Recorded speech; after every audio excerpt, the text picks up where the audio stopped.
दोस्तों welcome to money stocks. तो इस वीडियो के अंदर हम लोग बात करने वाले हैं मल्टीपल स्टॉक्स के बारे में। तो चलिए सबसे पहले हम लोग डिस्कस करेंगे बजाज फाइनेंस के बारे में, जहां में बजाज फाइनेंस के अंदर कहीं ना कहीं आज के दिन अगर आप ड्यूरिंग द मार्केट परफॉर्मेंस देखोगे तो 8% तक की गिरावट हमें देखने को मिला हुआ है। 6,721 रुपीज के आसपास हमें करंटली कंपनी हमें ट्रेड कर रहा है। तो दोस्तों कल के दिन हमें बजाज फाइनेंस का Q4 का रिजल्ट आउट हुआ था, लेकिन कुछ रीजंस की वजह से मैं आपके साथ Bajaj finance regarding Q4 results update दोस्तों नहीं दे पाया। लेकिन क्या कुछ रीजन दोस्तों थे, इस वजह से मैंने आपके साथ वीडियोस नहीं शेयर किया। तो इस वीडियो के अंदर हम लोग क्या करेंगे, जितना हो सके उतना डिटेल के अंदर हम लोग जानने की कोशिश करेंगे कि गिरावट हमें क्यों नजर आ रही है। बेसिकली अभी तक अगर आप बजाज फाइनेंस का ओवरऑल परफॉर्मेंस देखोगे टॉप से लेके बॉटम तक, तो कहीं ना कहीं बजाज फाइनेंस की कंपनी अभी भी हमें 17% तक की गिरावट के अंदर ट्रेड कर रहा है। लेकिन जिस प्राइस रेंज के आसपास हमें करंटली बजाज फाइनेंस ये कंपनी ट्रेड कर रहा है, यहाँ से और ज्यादा गिरावट हमें देखने को मिल सकता है। अभी उसका भी एक रीजन हमें देखने को मिला है। तो देखिएगा अब हम आ चुके अपडेट्स के ऊपर। तो यहाँ दोस्तों क्लियर कट आपको मेंशन किया गया है कि बजाज फाइनेंस के अंदर कहीं ना कहीं 7 से 8% तक की गिरावट हुआ है। और ये गिरावट का जो कारण है वो एक Q4 का रिजल्ट्स, जहां कंपनी का जो Q4 का जो नंबर्स थे, उस अर्निंग्स थे, उसके अंदर कहीं ना कहीं जो मार्केट हमें एक्सपेक्ट करके चल रहा था उसके अंदर बिल्कुल भी कंपनी के द्वारा हमें फुलफिल नहीं किया। एंड आप सभी को पता है कि जो भी कंपनी के अंदर जो रिजल्ट्स हमें कंपनीज परफॉर्म करता है उसको मार्केट के एक्सपेक्टेशंस की सबसे अगर नंबर्स नहीं आते तो गिरावट होता है। जैसे कि एक ग्रेट एग्जांपल आप सभी को पता होगा कि HDFC बैंक, जहां HDFC बैंक का जो प्रीवियस क्वार्टर का यानी कि Q3 का जब रिजल्ट्स आया था, तब आप सभी को पता होगा कि कहीं ना कहीं बजाज फाइनेंस के द्वारा मार्जिन्स के अंदर हमें एस्टिमेट मिस हुआ था। कहीं ना कहीं 30% तक की गिरावट हमें मार्जिन्स के अंदर हुआ था। कितना बुरा तरीके से रिएक्ट हमें किया हुआ था मार्केट के द्वारा HDFC बैंक के अंदर। तो बजाज फाइनेंस के अंदर देखोगे रिजल्ट्स कंपनी का बुरा नहीं आया, लेकिन जितना मार्केट हमें एक्सपेक्ट कर रहा था उतना कंपनी ने फुलफिल बिल्कुल भी नहीं किया। जहाँ करंट बेसिस की पर अगर आप देखोगे जो Q4 का जो अर्निंग्स है उसके अंदर कंपनी का जो नेट इंटरेस्ट इनकम है वो कहीं ना कहीं 28% तक की ईयर बेसिस की पर ग्रोथ हुआ है। लेकिन जो कंपनी का नेट इंटरेस्ट मार्जिन है उसके अंदर थोड़ा बहुत हमें प्रॉब्लम Q4 के अंदर हमें फेस किया गया है as compare to Q3 results. लेकिन दोस्तों क्या है ना, अगर कंपनी बुरा परफॉर्म करेगा ना तो आप सभी को पता है कि कंपनी के अंदर हमें गिरावट नजर आएगा, इतना पॉइंट नोट करना। और अगर गिरावट आता दोस्तों फिर निवेश करने का एक सही मौका बनेगा, क्योंकि जैसे रिजल्ट्स आउट होता है, रिजल्ट्स आने के बाद ब्रोकरेज फर्म के टारगेट्स भी बहुत ज़्यादा इंपॉर्टेंट होते हैं। तो सबसे पहले जो ब्रोकरेज फर्म है उनका नाम आप ये देख सकते हो। सबसे पहले ब्रोकरेज फर्म का नाम है मोतीलाल ओसवाल फाइनेंशियल सर्विसेज, जिसके अंदर कहीं ना कहीं 7,800 रुपीज़ तक का टारगेट हमें बजाज फाइनेंस के अंदर दिया गया है। उसके साथ साथ अगर आप देखोगे रिलीगल ब्रोकरेज एक्सप्रेस, इनके द्वारा कहीं ना कहीं जो बजाज फाइनेंस के अंदर टारगेट दिया है, एक तो बाइंग रिकमेंडेशन और टारगेट प्राइस 8,861 रुपीज़ के आसपास हमें टारगेट ये दे चुके हैं। और मार्केट को क्या एक्सपेक्टेशन, चलो डिस्कस कर लेते हैं। तो अभी हम आ चुके वो एक्सपेक्टेशंस के ऊपर। यहाँ आप देख सकते हो कि मार्च 2024 यानी कि हम लोग Q4 रिजल्ट्स के बारे में हम लोग डिस्कस कर रहे हैं। या अर्निंग पर शेयर के अंदर मार्केट एक्सपेक्ट कर रहा था 60.81, जहाँ कंपनी ने रिपोर्ट किया 54.88। कहीं ना कहीं 10% तक का गिरावट इनके अर्निंग पर शेयर के अंदर नजर आया। एंड रेवेन्यूज के अंदर ऑलमोस्ट हमें जो डेटा था वो फुलफिल हमें कंपनी के द्वारा किया गया है, कोई बहुत बड़ा फॉल नजर नहीं आया। तो रेवेन्यूज के अंदर कोई प्रॉब्लम नहीं है। प्रॉब्लम कहाँ है?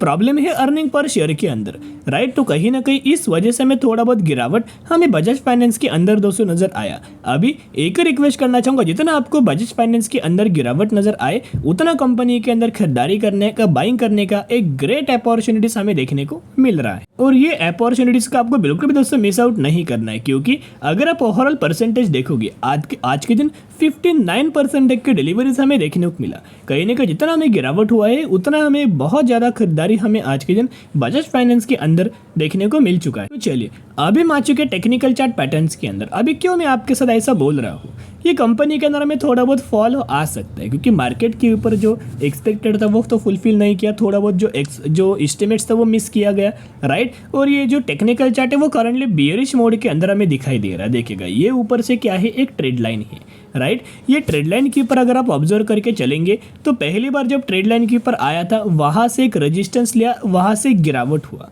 सेकेंड बार ट्रेड लाइन पर आया, वहां से हुआ क्या, रेजिस्टेंस लिया, फिर गिरावट हुआ। थर्ड बार कंपनी ट्रेड लाइन के ऊपर आया हुआ था, बुरा रिजल्ट परफॉर्म किया, इस वजह से गिरावट हो रहा है।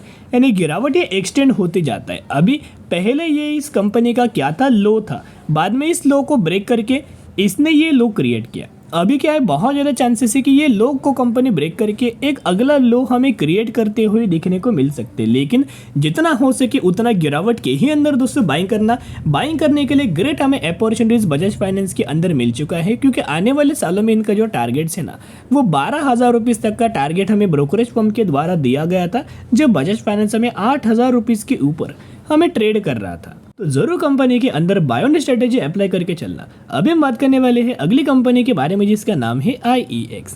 तो IEX के अंदर हमें आज के दिन एक कमजोरी नजर आया, लेकिन नई के बराबर हमें परफॉर्म किया एंड कहीं ना कहीं 158 रुपीज़ के आसपास हमें क्लोजिंग IEX के अंदर नजर आ चुकी है। तो बेसिकली कंपनी के अंदर हमें लगातार दोस्तों जंप थी, जो कि पिछले एक महीने का डेटा को अगर आप एनालाइज करके देखेंगे तो पिछले एक महीने में बजाज फाइनेंस के द्वारा नहीं, IEX के द्वारा कहीं ना कहीं 19% तक की तेजी हमें देखने को मिला। अभी क्यों हमें तेजी आया था? तेजी आने से पहले भी हमने डिस्कस किया था कि तेजी आने वाला है, तब हमें IEX कंपनी 142 रुपीज़ पर हमें ट्रेड कर रहा था। क्यों तेजी आने वाला है? क्योंकि आप सभी को पता है कि जितना डिमांड हमें पावर सेक्टर के अंदर होगा ना, उतना ज़्यादा IEX को भी फायदा होगा, क्योंकि अगर पावर सेक्टर के अंदर डिमांड बढ़ेगा, यूटिलाइजेशन बढ़ेगा, लोग कंजप्शन ज़्यादा करेंगे, तो कहीं ना कहीं पावर की ज़्यादा से ज़्यादा हमें यूटिलाइजेशन नज़र आएगा, कंजप्शन होगा, डिमांड बढ़ेगा। तो अगर पावर की डिमांड बढ़ता है तो जो कंपनी एक्सचेंज भी करता है ना, पावर को एक्सचेंज करेगा, एनर्जी को एक्सचेंज करेगा, उन कंपनीज को भी इसका बेनिफिट्स नज़र आएगा।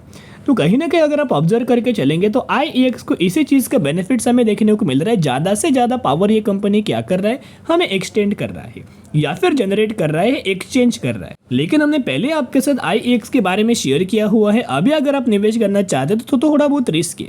जो लोग रिस्क लेना चाहते हो वो ज़रूर निवेश करना, लेकिन जो लोग सेफर तरीके से निवेश करने वाले हैं वो लोग करंटली वेट करना, क्योंकि ओवरऑल कंपनी का परफॉर्मेंस देखोगे टॉप से लेके बॉटम तक, तो कहीं ना कहीं 46% तक की गिरावट हमें अभी भी IEX के अंदर नजर आ रही है। और एक गिरावट का जो मेन कारण था वो था हर एक क्वार्टर का रिजल्ट, जो कि हर एक क्वार्टर हर एक साल कंपनी बिल्कुल भी अच्छा परफॉर्म नहीं कर रहा था, लेकिन पिछले 3 क्वार्टर से कंपनी अच्छा हमें परफॉर्म करने लगा है। 104 करोड़ से बढ़ के 109 करोड़ और 109 करोड़ से बढ़ के 115 करोड़।